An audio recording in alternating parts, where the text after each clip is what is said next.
Salut mes petites loutres! On se retrouve aujourd'hui pour une petite vidéo plantes dépolluantes, mais spéciale bureau. Donc, en fait, je vais pas vous refaire tout le blabla et tout parce que ça va être hyper long et c'est pas mon but, j'ai pas envie de faire un truc super long. J'avais déjà fait une grosse vidéo spéciale pour les plantes dépolluantes que vous pouvez retrouver du coup, si je me trompe pas, c'est là. Sinon, ce sera ici. Dans le petit i, je vous mettrai le lien pour que vous puissiez retrouver du coup cette grosse vidéo culture sur les plantes dépolluantes avec pourquoi on les utilise, comment elles ont été découvertes, qu'est-ce qu'elles dépolluent exactement, qu'est-ce qui pollue aussi l'atmosphère de nos intérieurs, de nos habitats. Donc on passe tout ça. Je vous informe que le lien sera du coup soit là, et vous aurez juste à cliquer dessus pour pouvoir retrouver cette grosse vidéo. Attention, il faudra prévoir une bonne tasse de thé et environ 30 minutes, 20-30 minutes, je crois que c'est 30 minutes. Donc, je vous laisserai la voir avant de regarder du coup celle-ci ou après, enfin bref. Vous ferez ce que vous voudrez. Et on va partir sur le sujet de la vidéo, mais juste avant, on va faire une petite intro comme d'hab. Si vous aimez la vidéo, vous la partagez, vous la commentez, ça va me permettre de me faire connaître, d'agrandir la chaîne, la communauté, d'apporter de plus en plus de choses aussi. Donc un petit pouce bleu, c'est plutôt pas mal, hein. Et puis on est parti. Donc, on est sur les plantes dépolluantes spéciales bureau. En fait, dans le bureau, on a plutôt ce qui est imprimante PC, tous les périphériques qui sont branchés au PC, du coup, ça libère des ondes, et en plus, on a le Wi-Fi. Donc, pour pouvoir enlever toutes ces énergies négatives, ces énergies qui nous déchargent, on va utiliser des plantes spécifiques. Et en plus, on va pouvoir absorber du coup les énergies Wi-Fi surtout dans cette pièce et qu'elles nous impactent moins. Alors, on a différentes plantes. Moi, j'en ai deux ici, le dragonnier de Madagascar et le bananier, qui vont en fait récupérer tout ce qui est énergie négative, mais aussi les différents composés organiques volatiles qui sont libérés par les plastiques contenus dans nos imprimantes, dans nos claviers, nos souris, nos ordinateurs. Quand c'est neuf, ça sent une certaine odeur particulière et en fait, ça vient de ça, de ces différents composés que vous pourrez retrouver du coup dans la grosse vidéo, je vous ai tout détaillé. Il y a aussi les micros, les tapis de souris, les câbles, enfin bref, tout ça, comme c'est composé de plastique, on va plutôt inhaler plutôt les différents composés volatiles.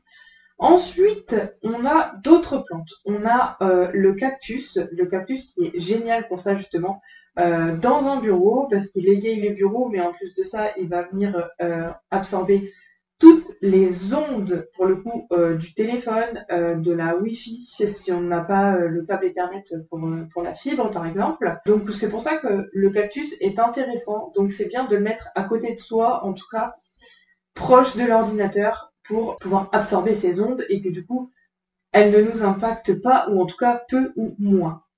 Comme cactus, on a du coup le cactus cierge. Je vous mettrai une image. Moi, j'en ai pas. J'ai des cactus, je vais vous montrer. J'ai des boules comme celui-ci, mais je l'ai en version aussi plus petite sur mon bureau. Sinon, j'ai ce genre de cactus. Hop, je les ai arrosés, donc je vais garder ma main en dessous. Voilà, et j'en ai un autre à peu près pareil, mais avec moins de branches. Ils sont que deux individus au lieu d'être toute une colonie comme là, qui est plus proche de mon bureau cette fois-ci. Hop, je vais remettre sa petite place. Il y a aussi des pierres de lithothérapie qui peuvent aider, mais c'est pas le sujet de la vidéo, donc on verra ça plus tard. Mais en tout cas, si ça vous intéresse d'avoir des pierres de lithothérapie qui permettent d'être mises dans des bureaux et de limiter tout ce qui est ondes, pollution électromagnétique, etc., dites-le dans les commentaires et puis je verrai pour vous faire une vidéo à ce sujet. Maintenant, ce qu'on a d'autre comme plantes. J'ai fait toute une liste parce qu'il y en a quand même pas mal, donc je vais zioter pas mal dessus. Ne m'en voulez pas pour ça, je les connais pas par cœur. On a la glaonema, qui est une plante en fait qui va faire un peu comme toutes les autres, qui va venir aspirer tous les composés organiques volatiles qui sont délivrés par nos ordinateurs, imprimantes, etc. Je vous mettrai des images ici à chaque fois. Ensuite, on a l'arbre de jade. L'arbre de jade, ça me fait penser un peu à un mini bonsaï, mais en version cactée. Donc c'est assez marrant à voir. Enfin, j'aime bien cette plante. Après, ça fait vraiment un mini arbre chez soi. Donc le bananier nain, je l'ai mis ici. Le Beaucarnea, je vous mettrai une image parce que ça ressemble pas à quelque chose que je connaisse. Donc voilà, c'est plus facile avec les images de toute manière. Ensuite, on a du coup le cactus cierge. C'est comme je vous expliquais tout à l'heure, c'est un cactus mais unique. Vraiment tout seul. C'est presque comme les cactus qu'on voit dans les films de cow-boy, mais il est vraiment tout seul. Il n'a pas les petites branches comme ça, il est unique. Il pousse tout seul comme ça. Ensuite, on a le Sika du Japon, qui est une assez belle plante d'ailleurs. Dracanea, ça ressemble un peu à un dragonnier du Madagascar. C'est à peu près la même plante, sauf que au niveau des feuilles, on n'a pas les mêmes dessins. Ça fait vraiment des petites lignes. Mais de toute façon, je vous mets l'image, donc voilà. Je ne sais même pas pourquoi je vous l'explique. Le figuier à feuilles de sabre, c'est un peu comme le figuier pas le figuier de Barbarie, hein, mais le figuier, l'arbre qui donne les figues, en tout cas. Forcément, un figuier, ça donne des figues. Et bref, c'est plus tard.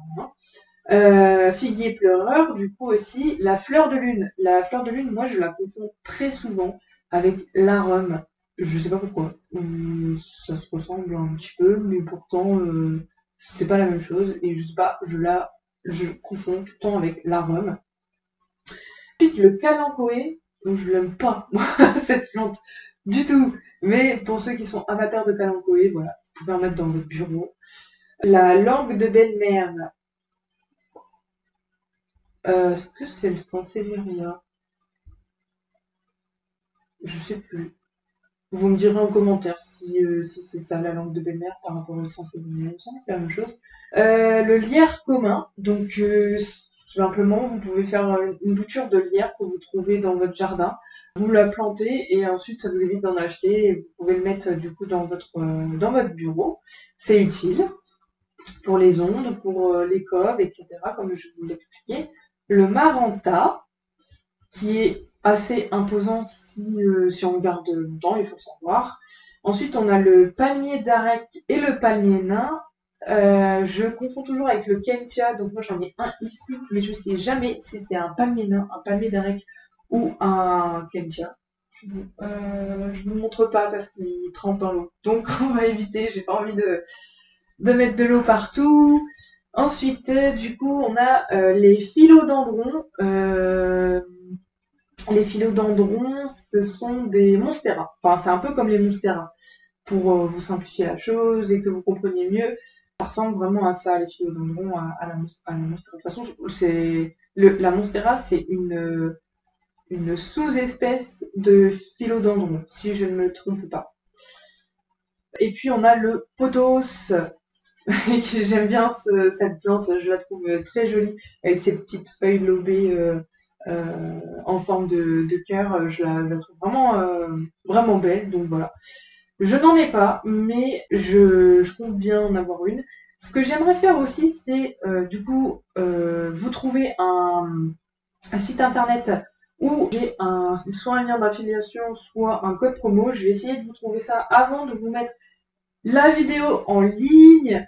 Et si j'ai pas réussi, ce sera sur une prochaine vidéo de plantes dépolluantes. Mais dans tous les cas, c'est un projet que j'ai et que j'aimerais vous faire partager parce que c'est toujours bien de s'entourer d'une petite jungle dans son bureau. Ça permet d'être plus productif. Moi, j'ai remarqué, en tout cas, que depuis que j'ai plus de plantes dans mon bureau, je suis plus productive parce que je me sens moins cloîtrée, enfermée dans une pièce, je me sens plus proche de la nature et du coup je me sens aussi plus créative. Et du coup, ben voilà, je me disais que c'était bien de vous en faire part et de vous faire partager un code promo éventuel ou un code d'affiliation. Donc, je croise les doigts et je vais mettre toutes les chances de mon côté. Je vais contacter, je vais chercher des sites internet et je vais contacter pas mal de vendeurs et de sites internet pour essayer d'avoir cet avantage-là à vous proposer. Et puis comme ça, vous pourrez vous créer vous-même votre propre petite serre, votre propre petite jungle chez vous. Pas que dans le bureau, ça peut être aussi dans la cuisine, dans la salle de bain, dans la chambre, peu importe. Parce qu'il y avait une idée reçue aussi qui était que si on plaçait des plantes dans nos chambres, comme la nuit elles rejettent du dioxygène, moi j'avais appris ça en cours de SVT quand j'étais au collège, hein. Quand on place une plante la nuit, elle rejette du coup du dioxygène et du coup on peut s'asphyxier avec ça.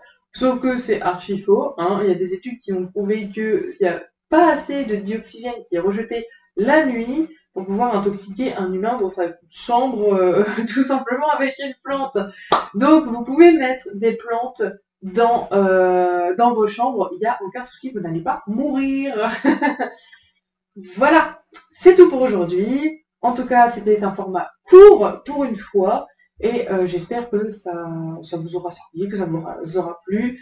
Et du coup, on se retrouve pour une prochaine fois. Allez voir dans la bio, il y a un petit atelier si jamais ça vous intéresse pour connaître les plantes qui peuvent vous convenir, en tout cas, selon le type d'habitat que vous avez, les besoins que vous avez, etc., etc. Bref, tout est expliqué dans le lien de l'atelier. Il n'y aura plus qu'à aller cliquer dessus et aller lire, etc.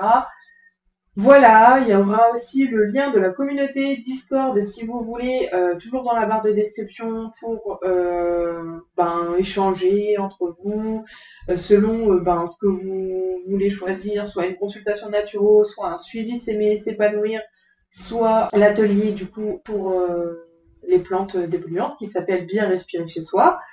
Et il y aura aussi tous les liens de mes réseaux sociaux si vous voulez me suivre du coup sur Insta, sur YouTube, TikTok, mon site internet, voilà. Donc bon, c'est tout ce que j'ai à vous dire. Je vous souhaite une excellente journée, soirée, selon le moment où vous me regardez. Et puis je vous dis à plus, avec gratitude et bienveillance. Prenez bien soin de vous.